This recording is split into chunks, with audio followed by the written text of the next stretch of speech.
Hello, guys. It's Blake here. I'm just going to go ahead and give my financial project here on my new high school weight room and what it's going to look like and how I'm going to finance it. Referendum. Bio, name's Blake Knutson. If you don't know, now you know. So, major, I'm an HHP major with an emphasis in exercise science. I'm also currently minoring in psychology as well. I'm an aspiring strength and conditioning coach or sports psychologist or a counselor for a high school setting, kind of stuck in between there right now. I'm going to kind of role play with this one just because I'm showing data to you guys on kind of a fake high school almost. So I'm the new strength and conditioning coach here at this high school.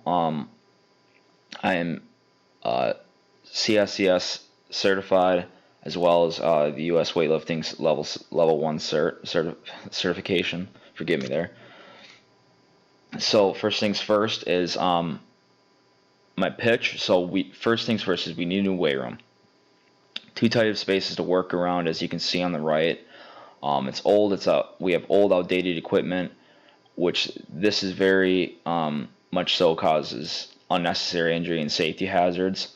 I'll get a little more into that as we go further here. Student athletes would rather much invest outside in other gyms than coming to the high school to lift as a team or build groups, things like that. So, kind of getting back to what I was saying there, building good team dynamics involves a good weight room where teamwork can start taking place. You can't have that when kids are going about and just kind of lifting on their own, and then coming back there in season time and practice time, and they haven't really communicated with each other. That just to me doesn't build a good team dynamic. So we're working with 2,500 square feet. The average class size is going to be 35 for each class, and on a good day, we probably could see a max of 60 kids during the lifting period. So why and how can this benefit and help students achieve? So, kind of like I said before, building good team dynamic, where you're having teamwork, bonding, building of friendships, all that stuff can take place when you are having kids lift together, work together, collaborate together, spot one another. All that adds up. All that really does over time. That really builds a tight bond. If anybody's played sports, I think you might understand that, especially within the team atmosphere. Heck, we even do it every single day at work. Better organization, equipment, accessories, all this can reduce unnecessary injury. So kind of going back to what I was saying before with unnecessary safety hazards is that, let's say we have a rusty barbell and a kid has a cut on his finger, which sometimes when you're lifting heavy weight, you might skip your shin or prick your finger or something like that. But if you think about it, when you put that rusty barbell and you're touching all those rusty barbells with blood in your hands and then it's getting in your cut, that could maybe lead to tetanus, or better yet, you might have a weight that's uncalibrated where it's not properly a 45 and you're having a kid not be stable in his lifts.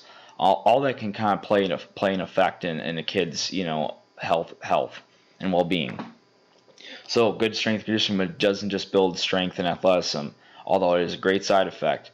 But my job as a strength conditioning coach is to be able to help athletes to be preventative of injury. So that's kind of coming down to training, programming, and technique. But all this is, in order to get achieved, it has to have proper equipment and materials that are feasible for the athlete, especially for the athlete. So how much or what are we looking at for estimated cost? So the estimated cost for our traditional strength conditioning equipment is going to be around $52,721. Our estimated cost for alternative training methods, so if anyone doesn't know what an alternative training method is, Those will include bands, kettlebells, med balls, and our storage units to hold those all that stuff. Sorry, I put bands in there twice. That's going to be around a total of $14,752. So not looking too terrible there, but we're looking at around there. Estimated cost for our flooring. So when you're lifting weights, we need proper flooring. We need to make sure that we're not cracking the foundation, things like that. We're going to have 3/8 inch rubber flooring, so that's going to be around $5,925. So overall, we're going to be looking at a grand total and grand estimate of $73,438. So I don't think that's too terrible for our within our school district. I kind of fit those prices in a range where I am putting the essentials right now on the line. So all that is, I'd say you can work around $20,000 more dollars or $20,000 less dollars, somewhere around there. But yeah. So we're looking quick here at our setup. This is what it's going to look like. So I did the best to kind of do a little bit of my own graphic designing here. They probably can be this could probably be a little bit what's the word, not completely accurate for the different sizes, proportions of what the room we're working with.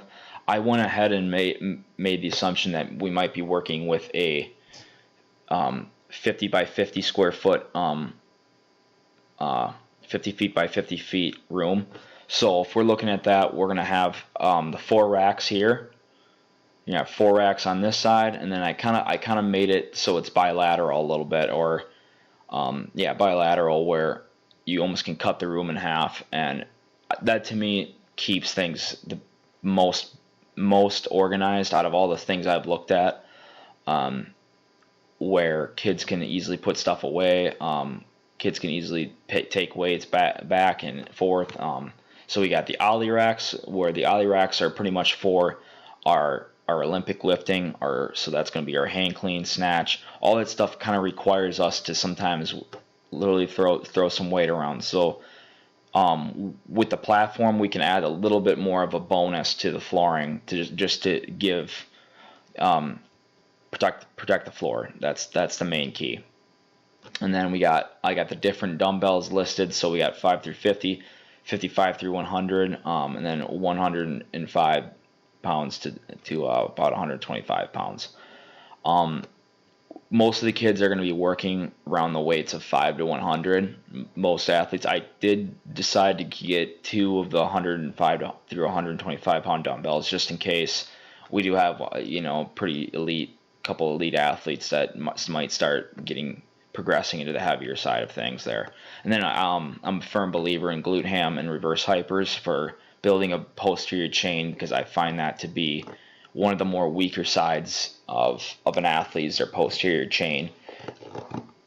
And I kind of made it so the dichotomy of this is that pretty much I alternated, glute ham, reverse hyper in the sense that they're all equal on each side. I'm not just sticking all 4 glute ham hypers on the left side, or I'm not sticking.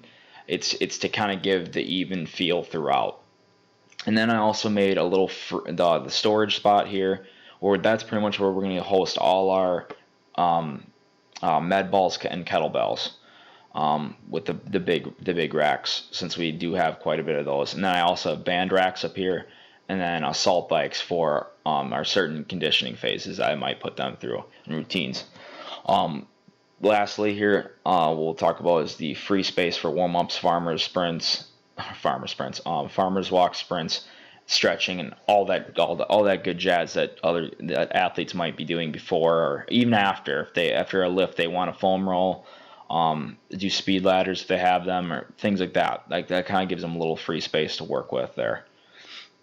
Especially with warm-ups, just because a lot of times I in order to reduce injury, we need to be making sure I'm warming them up. So equipment lists and where they're from. Strength and conditioning equipment, I looked at many different ones, but the top two that I picked out were My Dynamic Fit. My Dynamic Fitness is where you see a lot of collegiate universities you're using. A lot of marketing aspects of that is comes with that. And then Rogue Fitness, which I just think is a very solid brand no matter what.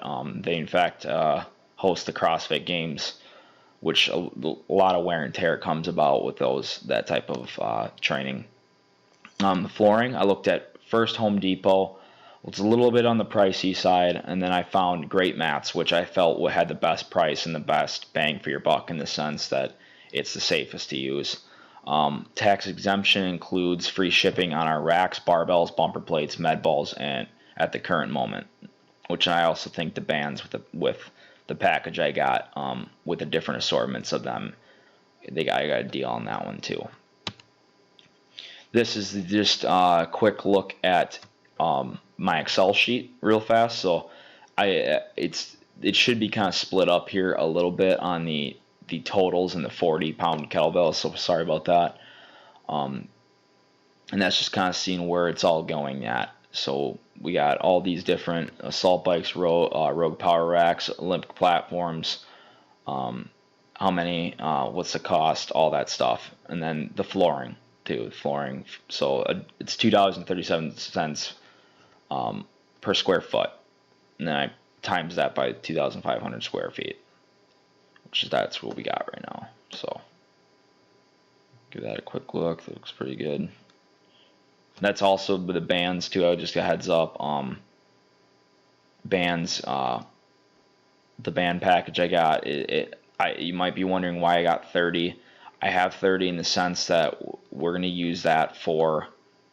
If we have 60 athletes one day, that's how many bands we will be using to warm up. Because sometimes with their upper body days, bands are great for warming up the chest and thoracic cavity and back and all that stuff. So recap real fast here is nothing is set in stone here, but this is a very precise estimate. So I put a lot of time and effort in making sure this is precise for you guys. And so you are getting, I think, the real deal on this one. Students need more room to work with. Reduce injuries from the poor equipment. Our estimated grand total is going to be $73,438,000. Let me repeat that. $73,438.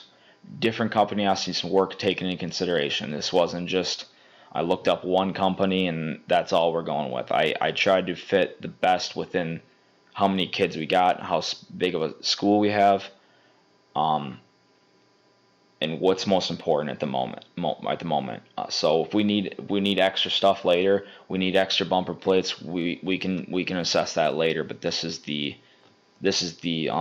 main agenda we got. Most bang for your buck. Closing. So one of my favorite head football coaches of all time, Paul William Bear Bryant, also known as Bear Bryant. It's not the will that matters. Everyone has that. It's the will to prepare to win. So you might be asking, well, what does this have to do with a new weight room and strength conditioning? So when it comes to the student playing the sport, the will is already there because they're taking the time to actually go out of their way and do something extracurricular with playing a sport in particular. It's just a matter of prepping and preparing to win now. So this is where a solid strength conditioning program and weight room come into play. I truly believe the weight room is the one aspect where I think you can forge a lot of great characters within kids. Building a winning culture it's not only about producing wins. It's not about that, but it's about creating our student athletes to have fortitude, will, perseverance, and a sense of drive to want to be successful no matter the circumstances. So there we go. I'll leave you with that. But that is my plan, and I'd love to hear suggestions and feedback. Thank you. Also, here's my references real fast. Good stuff.